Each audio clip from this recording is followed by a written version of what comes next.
Assalamualaikum warahmatullahi wabarakatuh. Salam sejahtera dan sehat selalu bagi kita semua. Pada kali ini, kita akan membahas topik baru terkait bagaimana keturunan dapat memiliki kesamaan ciri dari indukannya. Pada kali ini kita akan membahas mengenai genetika, yaitu cabang ilmu biologi yang khusus mempelajari tentang bagaimana proses pewarisan sifat dari induk kepada keturunannya.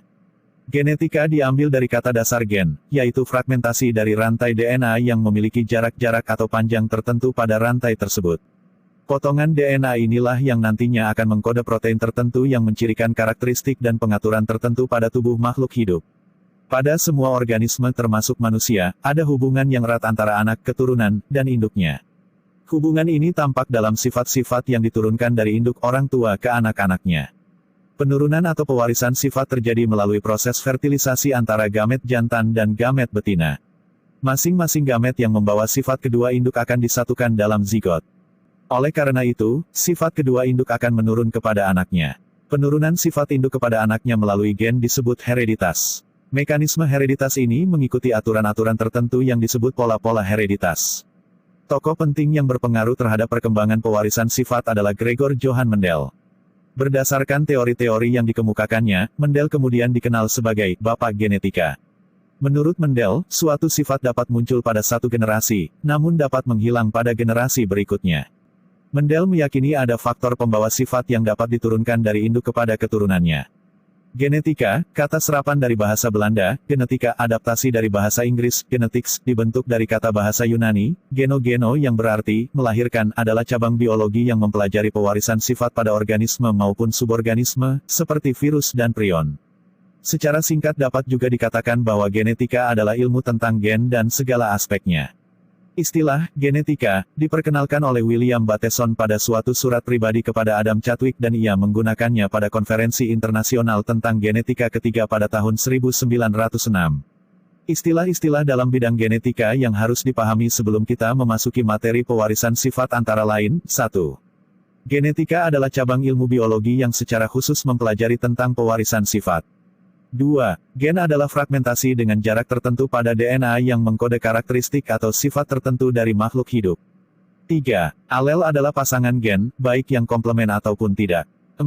Hereditas adalah kemampuan alamiah setiap makhluk hidup untuk mewariskan sifat dan karakteristik tubuhnya kepada keturunannya. 5. Herediter adalah sifat atau karakteristik fisik yang diturunkan. 6. Genotipe adalah sifat yang tidak tampak dari luar biasanya dikodekan dengan atribut tertentu untuk menggambarkan sifat luarnya, misalnya T besar dan T besar T kecil untuk karakteristik tubuh tinggi. 7. Fenotipe adalah sifat yang tampak dari luar seperti warna tubuh dan warna rambut. 8. Dominan adalah sifat atau karakteristik yang lebih menonjol. 9. Resesif adalah sifat yang lebih lemah dan tertutupi oleh sifat dominan. 10. Fertilisasi adalah peristiwa pembuahan atau pembastaran. 11. Paren adalah indukan. 12. Filial adalah anakan. 13. Gamet adalah sel kelamin. 14. Monohibrid adalah persilangan dengan satu sifat beda, misalnya tinggi batang. 15. Dihibrid adalah persilangan dengan dua sifat beda, misalnya tinggi batang dan warna biji. 16. Trihibrid adalah persilangan dengan tiga sifat beda, misalnya tinggi batang, warna biji dan warna kulit biji. 17. Homozigot adalah suatu keadaan di mana gen dan pasangannya sama, seperti tinggi dapat dikodekan oleh T besar, homozigot dominan, T kecil, homozigot resesif. 18. Heterozigot adalah suatu keadaan di mana gen dan pasangannya berbeda, seperti tinggi yang dikodekan dengan T besar, heterozigot. Peletakan dasar ilmiah melalui percobaan sistematik baru dilakukan pada paruh akhir abad ke-19 oleh Gregor Johann Mendel. Mendel disepakati umum sebagai pendiri genetika, setelah karyanya, Versuche über Pflanzenhybriden, atau percobaan mengenai persilangan tanaman, di publikasi cetak pada tahun 1866, ditemukan kembali secara terpisah oleh Hugo de Vries, Karl Correns, dan Erich von Sermack pada tahun 1900. Dalam karyanya itu, Mendel pertama kali menemukan bahwa pewarisan sifat pada tanaman ia menggunakan 7 sifat pada tanaman kapri, Pisum sativum, mengikuti sejumlah nisbah matematika yang sederhana. Yang lebih penting, ia dapat menjelaskan bagaimana nisbah-nisbah ini terjadi, melalui apa yang dikenal sebagai hukum pewarisan Mendel. Hukum Mendel pertama disebut juga hukum segregasi, pemisahan. Prinsip dari hukum segregasi adalah gen-gen yang mengendalikan suatu sifat atau ciri tertentu akan memisah saat terjadi pembentukan gamet. Hukum Mendel pertama dapat dibuktikan pada persilangan monohibrid, yaitu persilangan dengan satu sifat beda. Contohnya, pada persilangan kacang ercis berbunga ungu dengan kacang ercis berbunga putih. Mendel memilih tanaman kacang ercis sebagai objek penelitiannya karena alasan berikut. 1. Kacang ercis memiliki banyak varietas dengan pasangan yang kontras, misalnya, warna bunga ungu atau putih, bentuk biji, bulat atau keriput, bentuk polong, bulat atau keriput, ukuran batang, panjang atau pendek, warna biji, kuning atau hijau, posisi bunga aksial atau terminal, warna polong, hijau atau kuning. 2. Dapat melakukan penyerbukan sendiri atau autogami.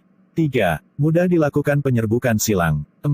Menghasilkan banyak keturunan. 5. Cepat menghasilkan biji. Demikianlah materi kita pada kali ini, semoga apa yang telah kita pelajari bersama dapat bermanfaat dan berguna bagi kita semua. Sebelum mengakhiri kegiatan pembelajaran kita pada kali ini, saya ingin kembali mengingatkan untuk tetap menjaga kesehatan dan kebersihan diri, mengikuti seluruh anjuran protokol kesehatan.